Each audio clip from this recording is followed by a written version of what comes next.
gracias tanto a Mercedes como a Amalia por su generosidad esta tarde de estar aquí con nosotras. Muchas gracias. Gracias a vosotras. Bueno, muchas gracias, Miren. Bueno, buenas tardes. Hoy tengo el placer, como coordinadora del área de Cultura y Sociedad, de presentaros a una mujer muy interesante, Amalia Marugán.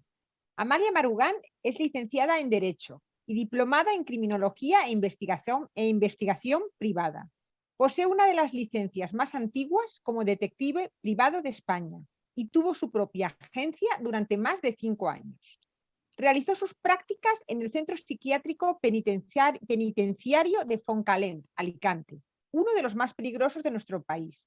Y aunque su trayectoria profesional ha experimentado cambios, sigue participando de forma activa en diferentes investigaciones. Amalia también es la primera mujer detective autora de novela negra de corte policial en nuestro país.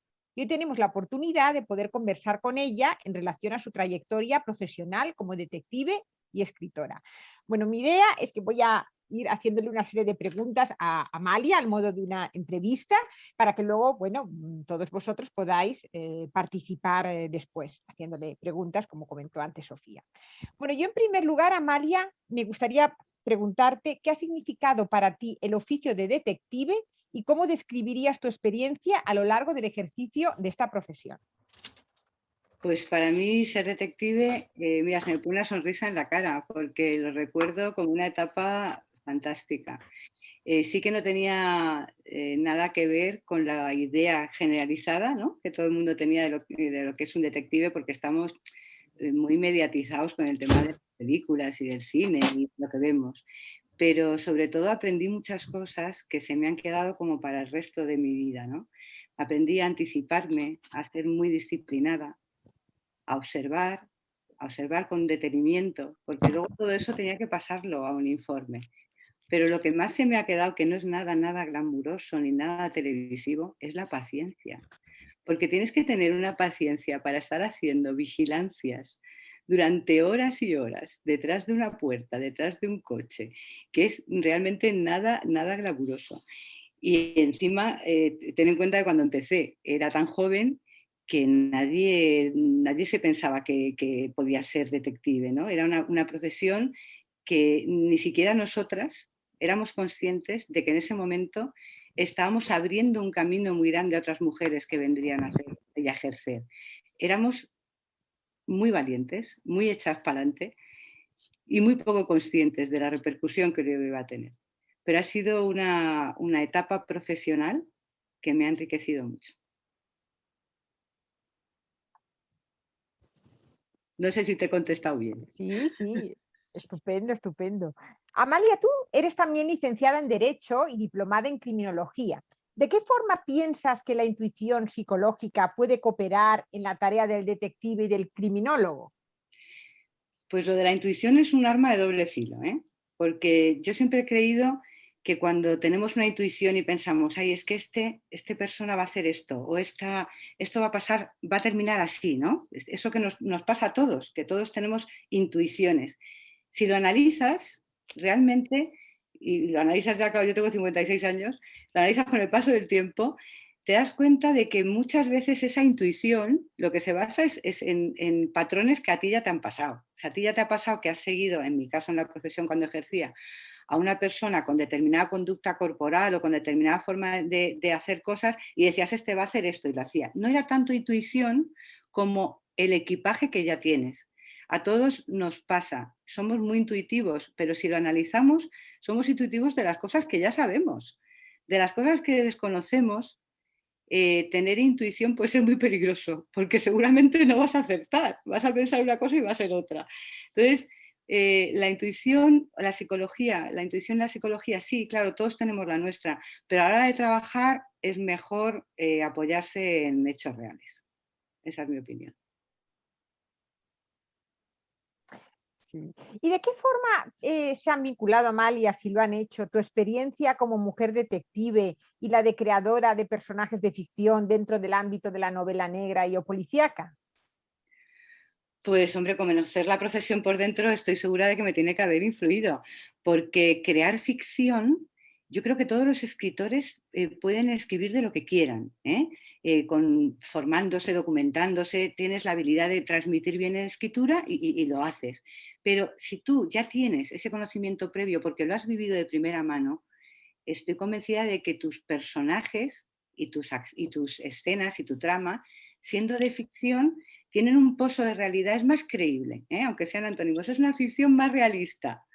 Y en eso yo creo que sin duda el haber ejercido, aunque hace tanto tiempo que todo ha cambiado mucho, debe de alguna forma reflejarse en la novela, ¿no? Creo que son ficciones que la gente llega a creerse. Bueno, voy a contar una anécdota. Hay un edificio en la novela en el que transcurren una serie de cosas. No puedo decir mucho porque hay gente que no se la ha leído. Pues una de las personas que en ese edificio trabajó conmigo me llegó a preguntar dónde estaba esa salida que no la había visto nunca. Y es que lo bueno es que se lo llegó a creer. Entonces me pareció fantástico que se lo creyera. ¿Sabes? Porque es todo ficción, pero cuando hay un pozo de realidad, pues yo creo que se lee mejor y se entiende mejor. Es fantástica realmente esa anécdota que nos has contado, buenísimo, ¿no? Es que es Como así. la ficción también forma parte de la realidad y nos ayuda a entender la realidad Sí, realmente. Qué importante también, y a poder pensarla, efectivamente. sí. Sí, sí, sí.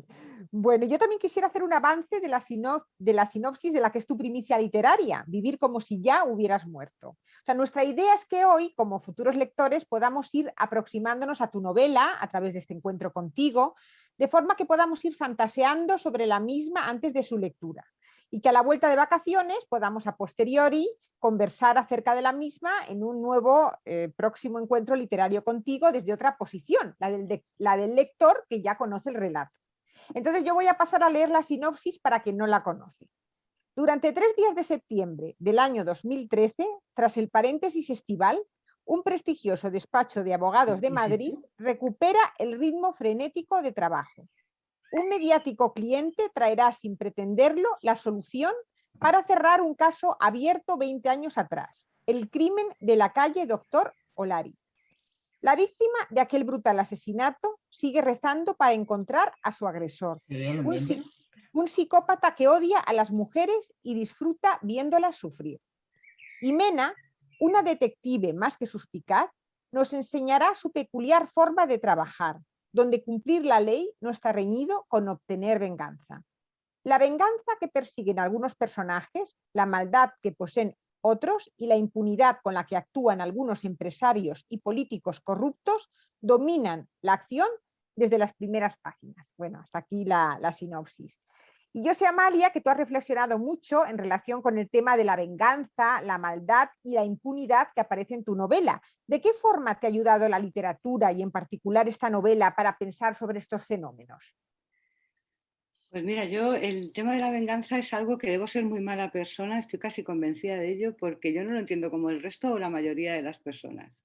A mí cuando todo el mundo me dice, no, no, a mí si me hacen algo malo, yo pues mira, intentaré que no me vuelva a pasar, la venganza no es el camino, para eso está la justicia, bueno, todo eso está muy bien.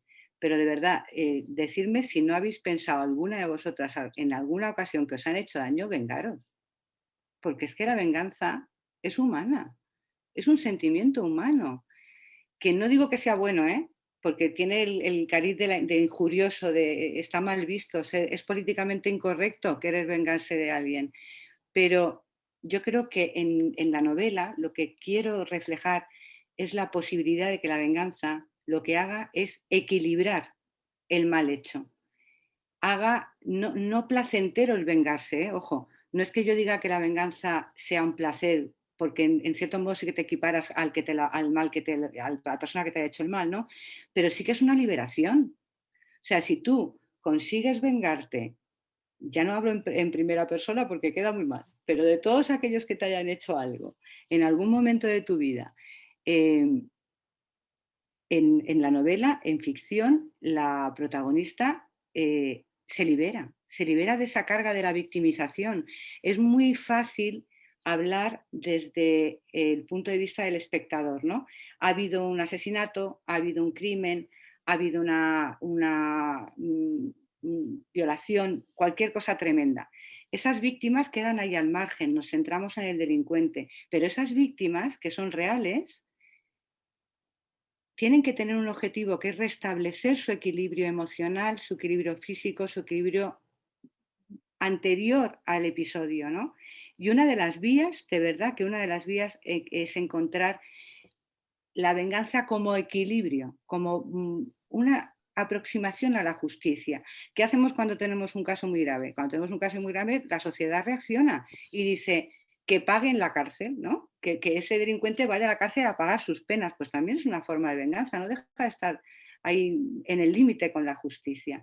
Entonces, bueno, no sé si solamente llegar a esa conclusión es porque yo he estado mucho con las víctimas y me ha generado otro tipo de ideas sobre la venganza. Mira, ahora justamente hoy tendrían que llamar, ¿has visto? Hoy que nunca llama nadie, hoy tienen que llamar. Y luego en relación con lo que me has dicho de la maldad y... Me has dicho 3 cosas, ¿no? De la novela, la venganza, la maldad... La impunidad. Y la impunidad, vale. En relación con la maldad, bueno, esto es abrir un melón que a mí me parece estupendo, porque muchas veces se discute, y en criminología no os digo cuánto, sobre si el delincuente nace o se hace, ¿no? Esto de que el malo es malo porque es así o es malo porque lo ha hecho su entorno, la sociedad.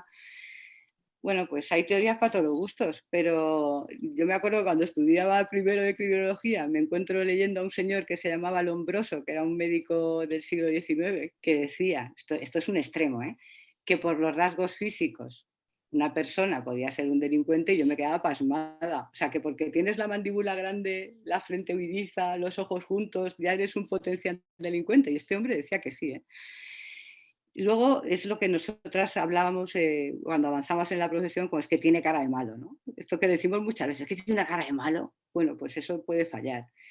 Yo creo que el delincuente no nace, yo creo que sí que puede haber alguna predisposición a ser delincuente y que desde luego el entorno hace que una persona, por su familia, por su educación, por la falta de educación, por la falta de recursos, llegue a delinquir.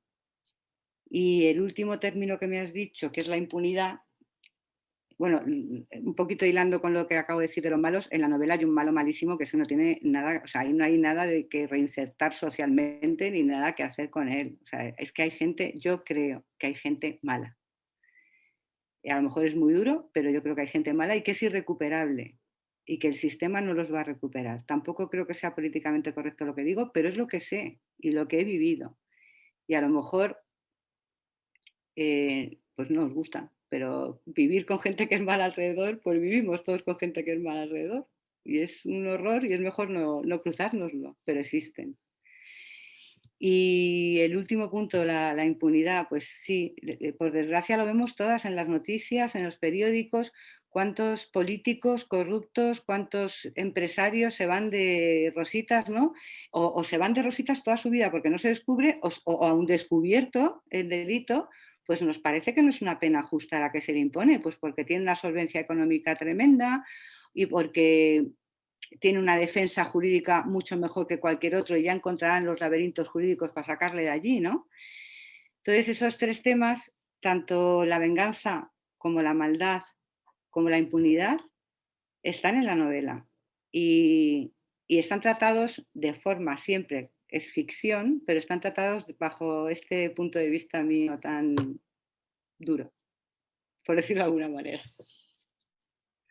Sí, sí, me parece muy interesante, Amalia, todo lo que estás comentando y además me parece realmente importante lo que has dicho en relación con la venganza como aproximación a la justicia, que a mí me parece que es muy importante, esto que es muy distinto a lo del ojo por ojo, diente por diente, a este otro concepto de venganza como aproximación a la justicia, que ya es un concepto como que da cuenta de todo un proceso de pensamiento y de elaboración de los propios deseos de venganza que, como tú muy bien dices, son humanos y naturales y hasta inevitables e incluso necesarios en un proceso para precisamente poder ir elaborando todo eso cuando una persona ha sufrido un daño muy, muy serio, que Claro. entonces efectivamente surjan estos sentimientos, ¿no? Y lo importante es cómo poderlos, primero, poderse permitir sentirlos, eso es lo primero, y a partir de ahí, entonces, que efectivamente se pueda empezar a elaborar algo, ¿no? En la medida de lo posible.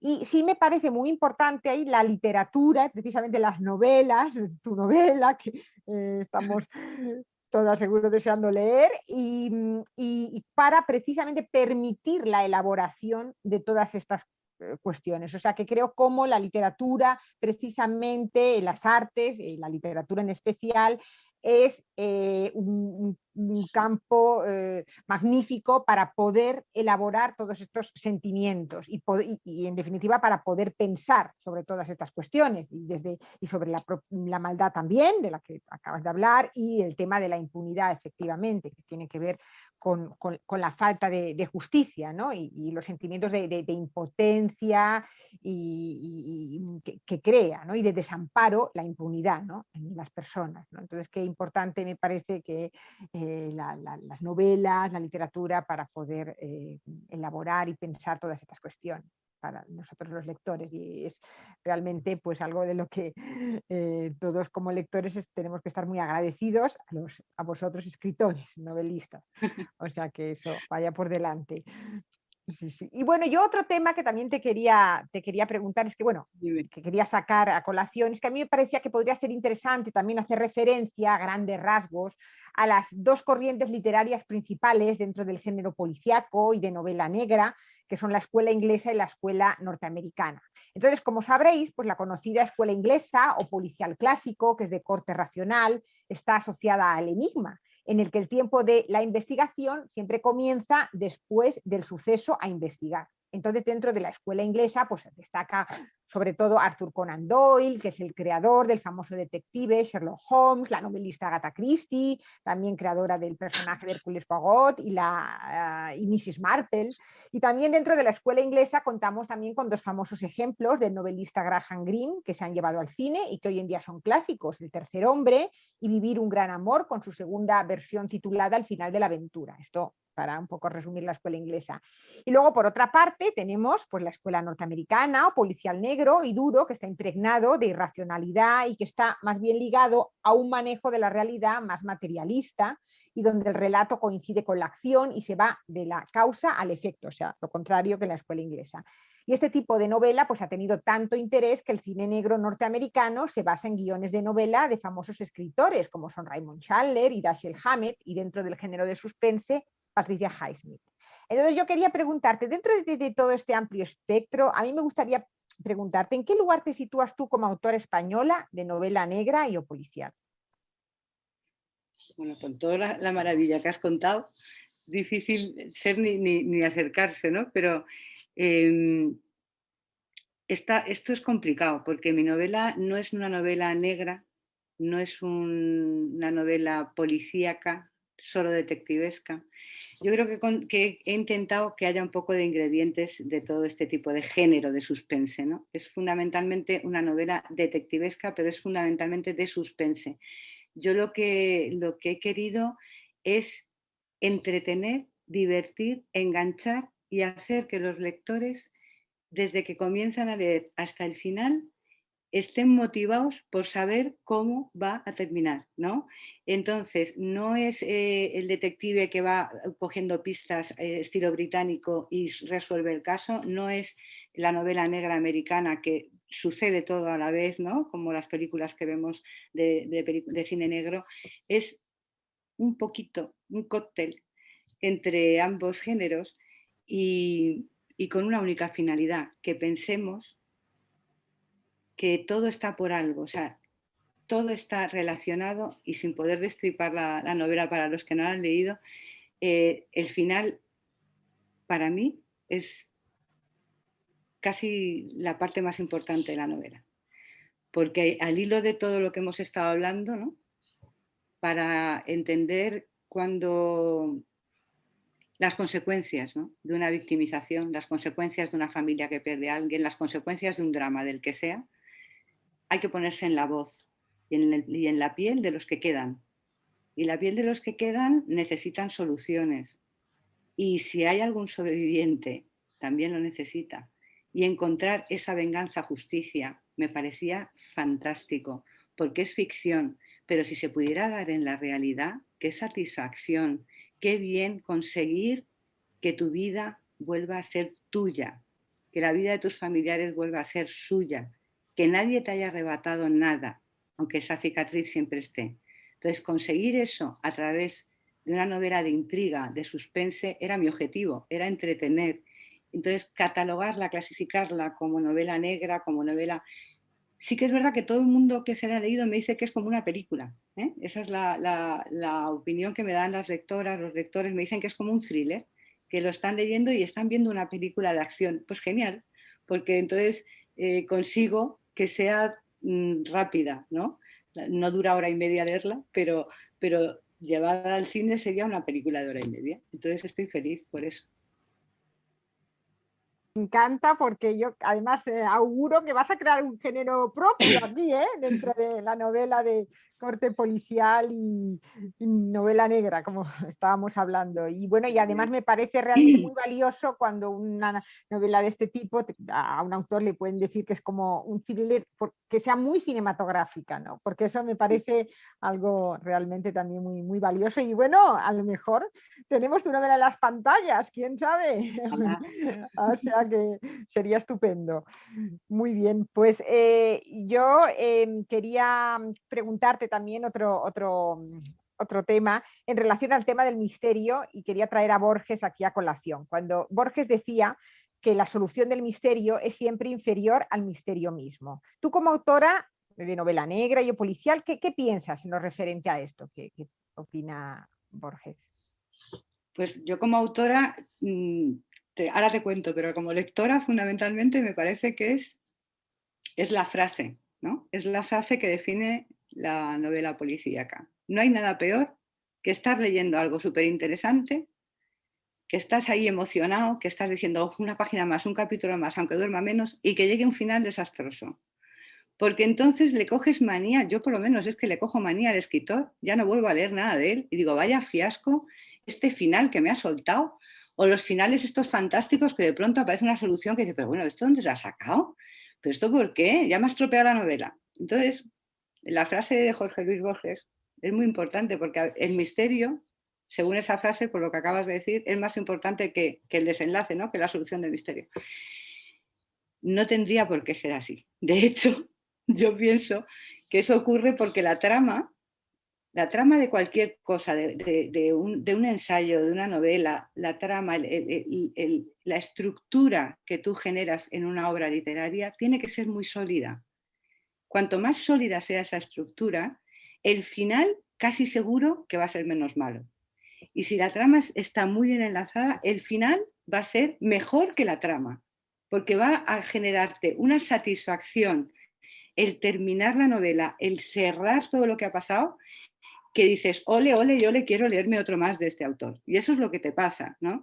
Entonces, en Vivir como si ya hubieran muerto, en la novela, hay una cosa que sí que me ha pasado. Yo la trama la intento, la intento hacer muy, muy estructurada, con unos andamios muy sólidos y aparecen, es una novela muy coral, hay muchos personajes, pero todos los personajes que aparecen y que tienen su pequeña o su gran voz o su mediano protagonismo, aparecen por algo. Y tú, aunque sabes que están ahí por algo, porque claro, yo no lo escribo para contar que pasa por ahí no sé quién, o que fulanito hace tal, hasta el final no te das cuenta de que ese personaje, por pequeño que haya sido, que tiene 4 líneas, está en el final. Todos tienen un porqué. Nada pasa porque sí.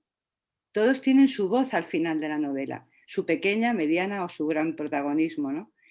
Y para mí eso es cerrar con un círculo, cerrar bien una trama. No digo que lo haya hecho bien, digo que para mí es cerrar bien con un círculo una trama.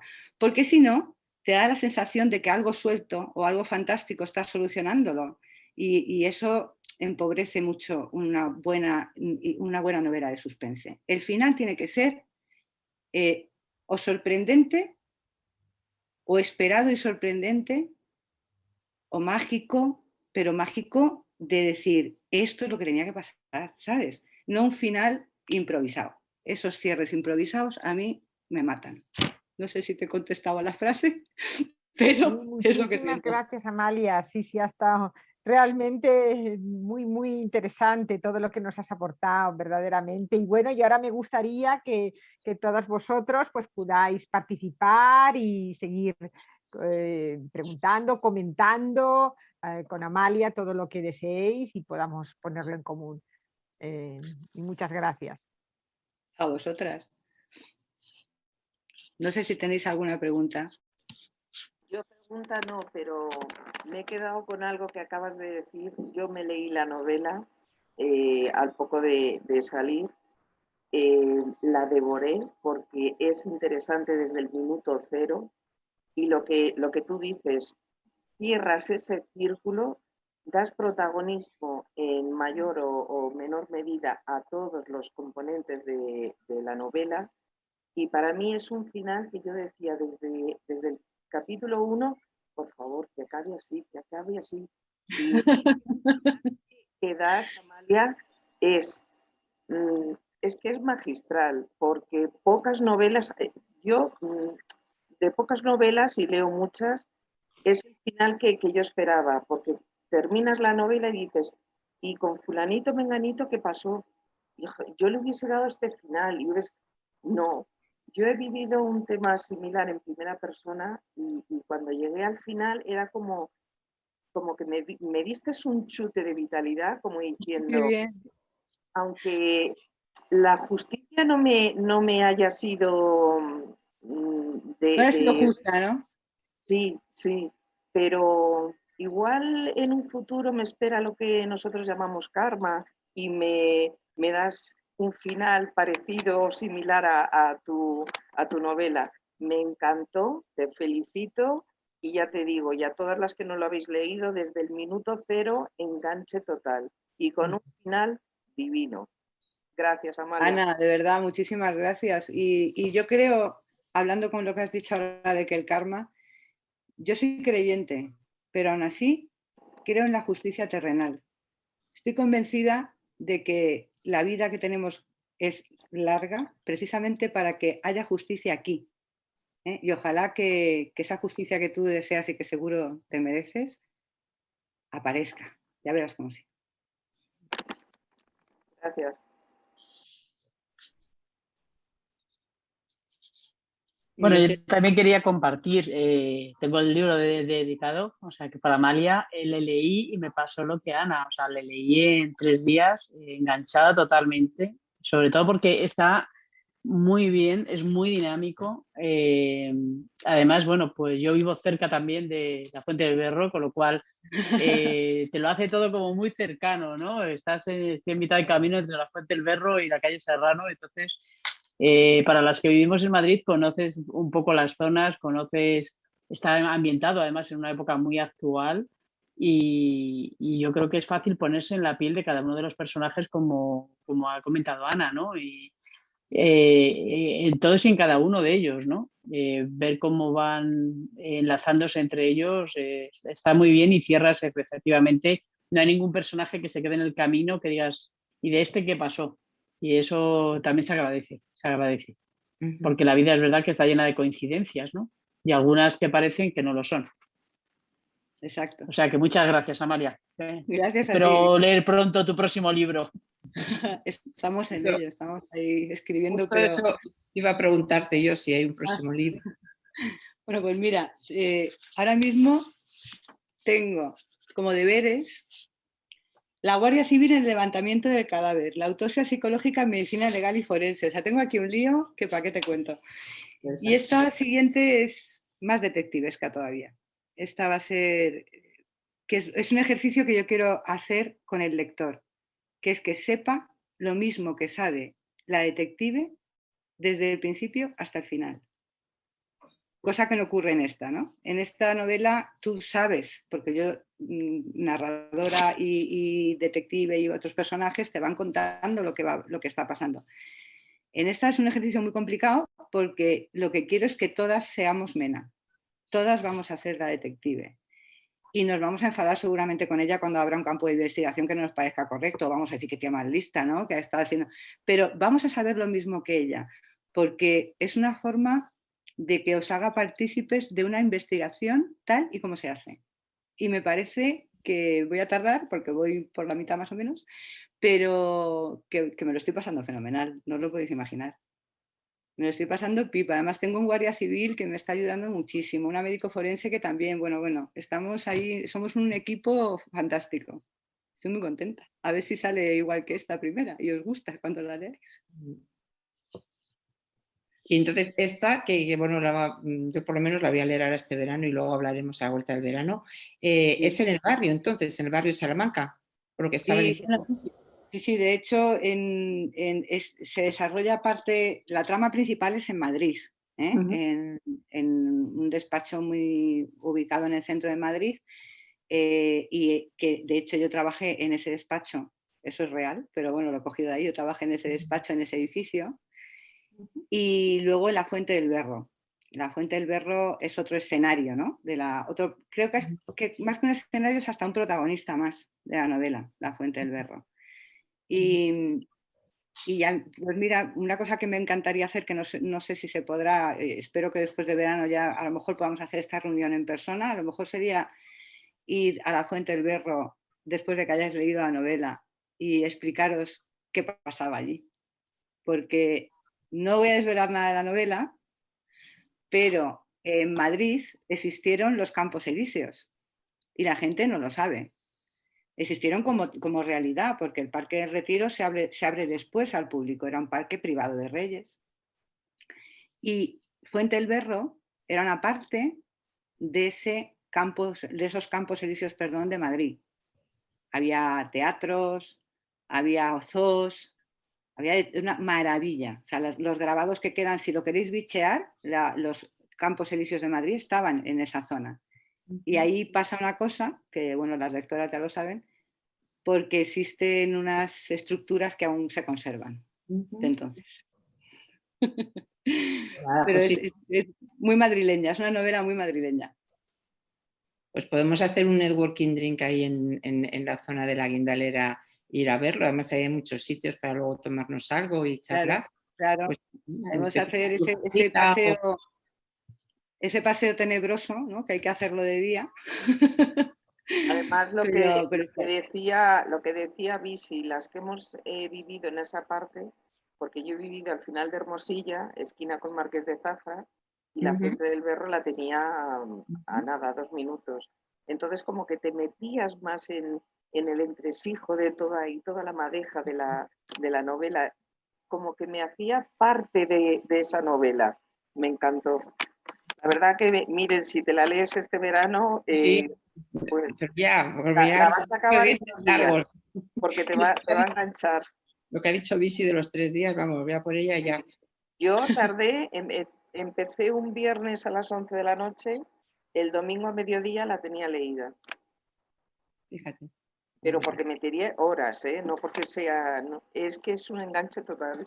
Precioso. Yo estoy con un deseo enorme de leer la novela, vamos, las novelas que ahora más deseo se me ha despertado de leer, así que bueno, realmente estoy, como he dicho, deseando leerla y deseando también que luego tengamos este APREQ donde podamos resignificar también todo lo que hemos hablado en este encuentro contigo hoy y bueno, y como decía Miren, poder, además sería espléndido que pudiera coincidir con un networking y poderlo hacer en vivo y en directo, sería estupendo, pero si no, siempre tenemos este recurso medio que es también realmente muy, muy útil.